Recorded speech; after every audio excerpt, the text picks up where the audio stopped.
سورۃ النازعات کی ابتدائی آیات ہیں۔ الحمدللہ وکفی وسلام علی عبادہ الذین اصطفی خصوصاً علی سید الرسل وخاتم الانبیاء وعلى آلہ واصحابہ الاتقیاء اما بعد فاعوذ باللہ من الشیطان الرجیم بسم اللہ الرحمن الرحیم والنازعات غرقا والناشطات نشطا والسابحات سبحا فالسابقات سبقا فالمدبرات امرا یوم ترجف الراجفة تتبعها الرادفة۔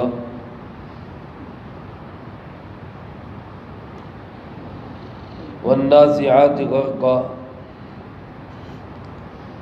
قسم ہے ان فرشتوں کی جو کھینچنے والے ہیں زور لگا کر۔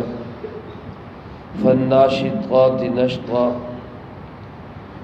پھر قسم ہے ان فرشتوں کی جو بند کھولتے ہیں نرمی کے ساتھ۔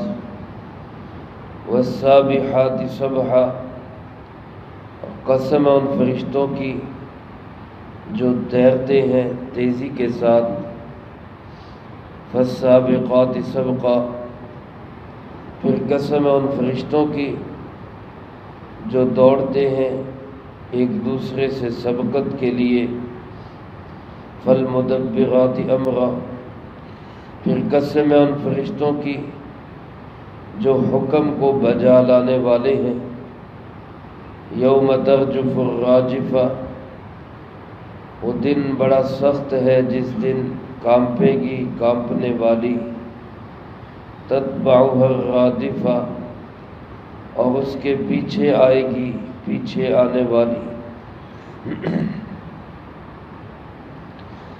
اس سورۃ مبارکہ کا نام النازعات ہے،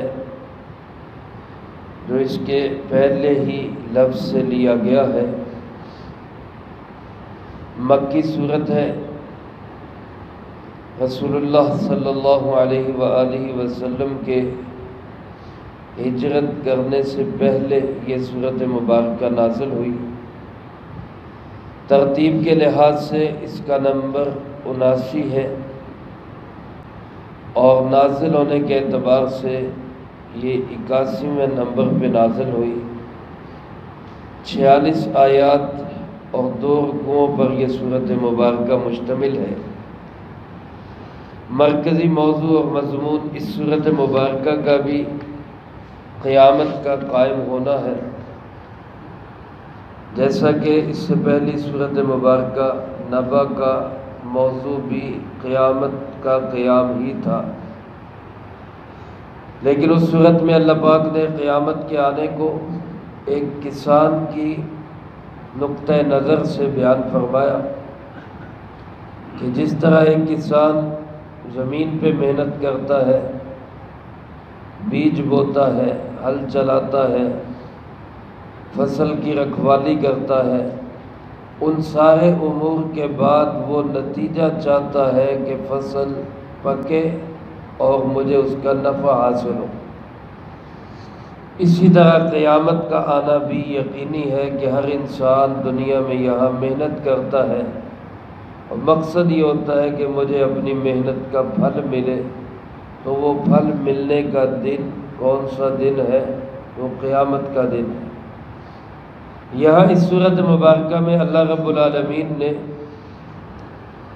ایک فلسفیانہ نقطہ نظر سے، ایسے لوگوں کے نقطہ نظر سے جو ہر چیز کو عقل پہ پرکھتے ہیں، ان کے نقطہ نظر سے قیامت کا اس بات بیان فرمایا ہے کہ جس طرح دنیا کے اندر تمام لوگ جانتے ہیں کہ کائنات میں مختلف قسم کے سیارے ہیں جو گھوم رہے ہیں، ہماری زمین بھی ایک سیارہ ہے جو فضا کے اندر تیر رہا ہے، اور ان سارے سیاروں کو جس چیز نے جوڑا ہوا ہے وہ قانون جذب و کشش ہے، کھینچنے کا اور جذب کرنے کا قانون ہے، جس نے سارے سیاروں کو ایک لائن میں چلایا ہوا ہے۔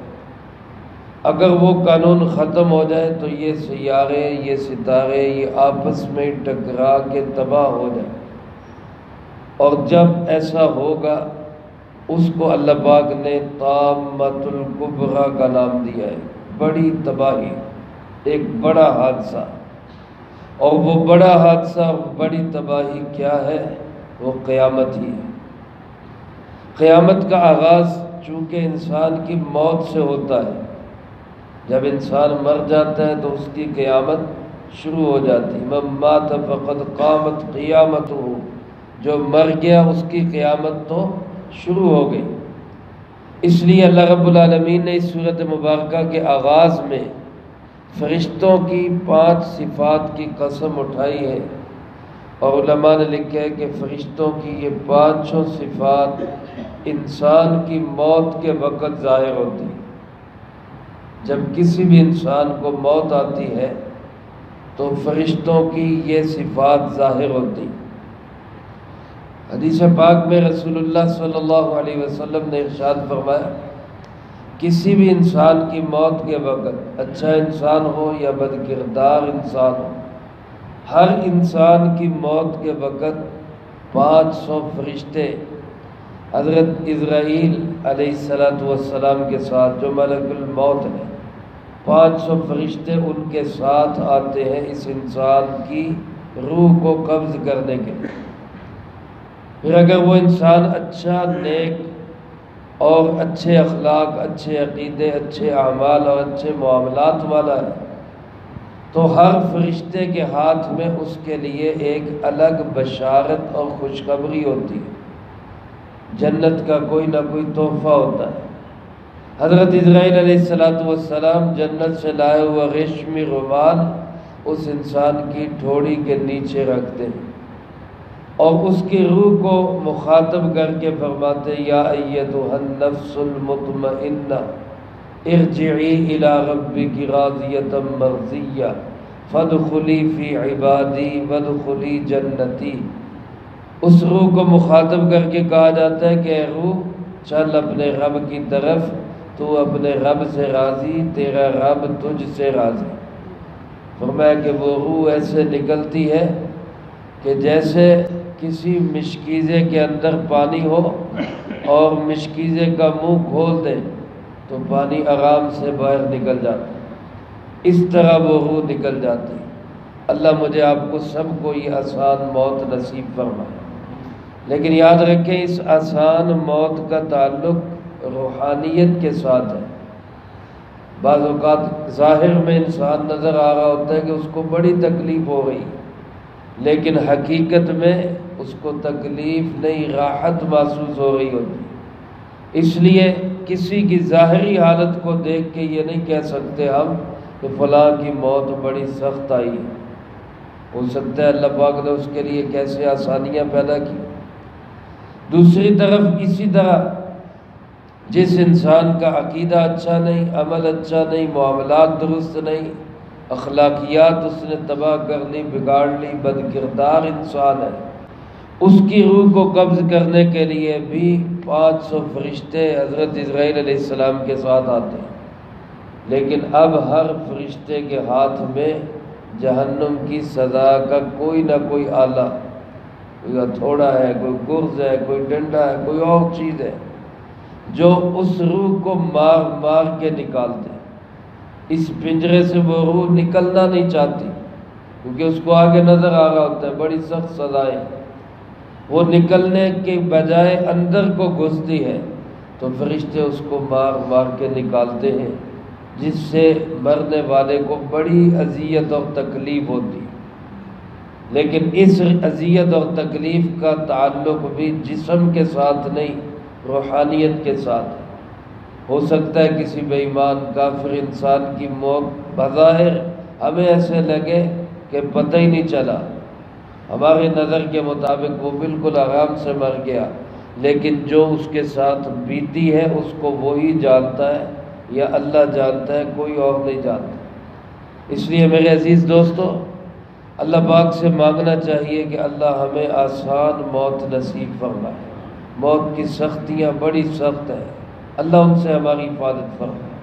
تو اللہ رب العالمین نے یہاں فرشتوں کی انہی صفات کو ذکر کیا، فرمایا والنازعات غرقا، قسم ہے ان فرشتوں کی جو کھینچتے ہیں زور لگا کر۔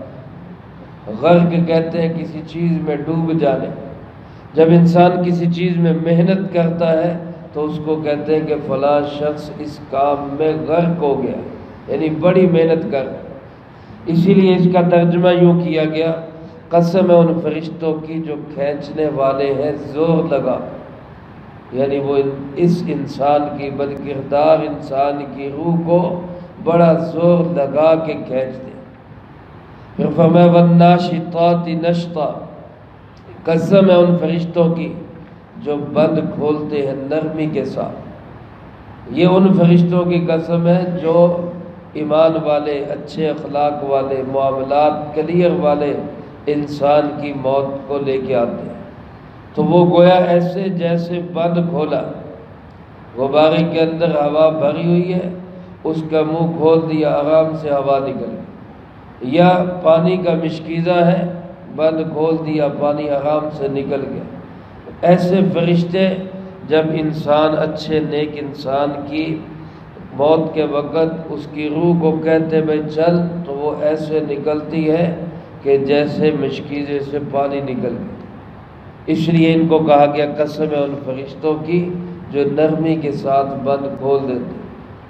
پھر جب یہ روح فرشتوں کے ہاتھوں میں آتی ہے، والسابحات سبحا، اللہ فرماتے قسم ہے ان فرشتوں کی جو تیزی سے تیرتے، یعنی اللہ کی طرف چلتے ہیں اس روح کو لے کر۔ اب ان کے چلنے کو اور ان کی سپیڈ اور تیزی کو یوں فرمایا گیا کہ جیسے وہ تیر رہے، کہ جیسے تیرنے والا کسی جگہ پہ سٹے نہیں کرتا، ٹھہرتا نہیں، رکتا نہیں، کیونکہ اگر وہ رکے گا تو وہ پیچھے جائے گا، وہ مسلسل منزل تک پہنچتا ہے چلتے ہوئے۔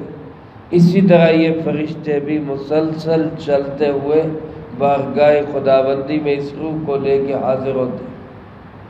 والسابقات سبقا، فالسابقات سبقا، اور پھر یہ فرشتے ایک دوسرے سے سبقت کے لیے دوڑ لگاتے ہیں۔ علماء نے لکھا ہے جب روح نکلتی ہے تو فرشتے آگے بڑھتے جی ہمیں پکڑا دی جائے، یہ روح ہمارے حوالے کر دی جائے، تاکہ اس کو لے کے ہم بارگاہ خداوندی میں حاضر ہوں۔ پھر اوپر سے جو حکم ہوتا ہے اس روح کو اعلیٰ علیین میں رکھ دو، یا اس روح کو سجین میں رکھ دو، تو فالمدبرات امرا، اللہ کے حکم کے مطابق بڑی تیزی سے عمل کرنے والے، بہت تیزی سے اللہ کے حکم کو بجا لاتے۔ اسی کو فرمایا ان فرشتوں کی قسم جو اللہ کے حکم کو پورا کرنے والے۔ میرے عزیز دوستو، ہمارا یہ جسم یہ مٹی کا بنا ہوا جسم ہے، مٹی سے بنا ہے، مٹی ہو جاتا ہے۔ منہا خلقناکم وفیہا نعیدکم ومنہا نخرجکم تارۃ اخری، اسی مٹی سے ہم نے تمہیں پیدا کیا، اسی میں ہم تمہیں دوبارہ لوٹائیں گے، اسی سے دوبارہ اٹھائیں گے۔ اس جسم کے اندر ایک اور جسم ہے جس کو جسم مثالی کہا جاتا ہے۔ یہ جسم مثالی یہ قبر کے اندر محفوظ اور موجود رہتا ہے، جس کو ہم دیکھ نہیں سکتے، اور ہماری روح اعلیٰ علیین میں ہو یا ہماری روح سجین کے اندر ہو، اس روح کا اس جسم مثالی کے ساتھ تعلق رہتا ہے، اور اس روح کو جو سزا یا اس کو جزا ملتی ہے اس کا اثر یہ جسم مثالی بھی محسوس کرتا ہے۔ بعض دفعہ اللہ پاک اس جسم کو بھی ثابت اور قائم رکھتے ہیں، جیسا کہ انبیاء علیہ السلام کے اجسام مبارکہ ہے، قبر کی مٹی ان کو خراب نہیں کر سکتی۔ اللہ پاک نے ان اللہ حرم علی الارض اجساد الانبیاء اللہ نے زمین پہ حرام کر دیا، نبیوں کے جسم خراب نہیں کرتے۔ اسی طرح بہت سارے شہداء ہیں، اولیاء اللہ ہے، بزرگان دین ہے، حفاظ کرام ہے، جس کا جسم اللہ پاک باقی رکھنا چاہے اللہ پاک رکھ دیتے، ورنہ عمومی طور پہ یہ اجسام ختم ہو جاتے ہیں۔ لیکن وہ جو جسم مثالی ہے وہ اس قبر کے اندر موجود رہتا ہے، اور روح کا تعلق اسی جسم مثالی کے ساتھ برقرار رہتا ہے، اور جو سزا یا جزا ہوتی ہے وہ اس روح کو بھی اور اس جسم کو بھی محسوس ہوتی ہے۔ اسی لیے برزخ کا عذاب، قبر کا عذاب، یہ برحق ہے۔ اہل سنت والجماعت کا اس پہ اتفاق ہے۔ قبر یا جنت کے باغیچوں میں سے باغیچہ ہے یا جہنم کے گڑھوں میں سے گڑھا ہے۔ اللہ پاک ہم سب کی قبر کو جنت کا باغیچہ بنائے۔ پھر اللہ پاک فرماتے یہی آغاز ہے قیامت کا، اور آگے کیا ہوگا؟ یوم ترجف الراجفہ، جس دن کانپے گی کانپنے والی۔ اس سے مراد زمین ہے، اور اس دن سے مراد نفخہ اولا ہے، یعنی جب پہلی دفعہ سور میں پھونک ماری جائے گی تو ساری زمین کانپ اٹھے گی، پہاڑ، دریا، شجر، حجر، سورج، چاند، ستارے سب فنا ہو جائیں گے، تباہ ہو جائیں گے۔ فرمایا تتبعها الرادفہ، اس کے پیچھے آئے گی پیچھے آنے والی۔ اس سے مراد نفخہ ثانیہ، یعنی جب دوسری دفعہ سور میں پھونک ماری جائے گی تو فَإِذَا هُمْ قِيَامٌ يَنظُرُونَ، سب کے سب انسان کھڑے حیرانی کے ساتھ دیکھ رہے ہوں گے یہ کیا ہوا۔ تو یہ قیامت ہے جس کا آنا برحق ہے، جس کا آنا یقینی ہے، جس کے آنے میں کسی شک و شبہ کی کوئی گنجائش نہیں ہے۔ اس قیامت کا اللہ پاک ہمیں یقین بھی نصیب فرمائے، اور اس قیامت کے لیے اللہ رب العالمین ہمیں تیاری کی بھی توفیق نصیب فرمائے۔ جو کہا سنا اس کو زندگی میں لا کے رب العالمین دوسروں تک پہنچانے کی توفیق عطا فرمائے۔ اللہم انت السلام و منک السلام، تبارک ربنا و تعالیت یا ذا الجلال والاکرام۔ اللہم اعنا علی ذکرک و شکرک و حسن عبادتک۔ اللہم احسن عاقبتنا فی الامور كلها واجرنا من خزي الدنيا وعذاب الآخرة۔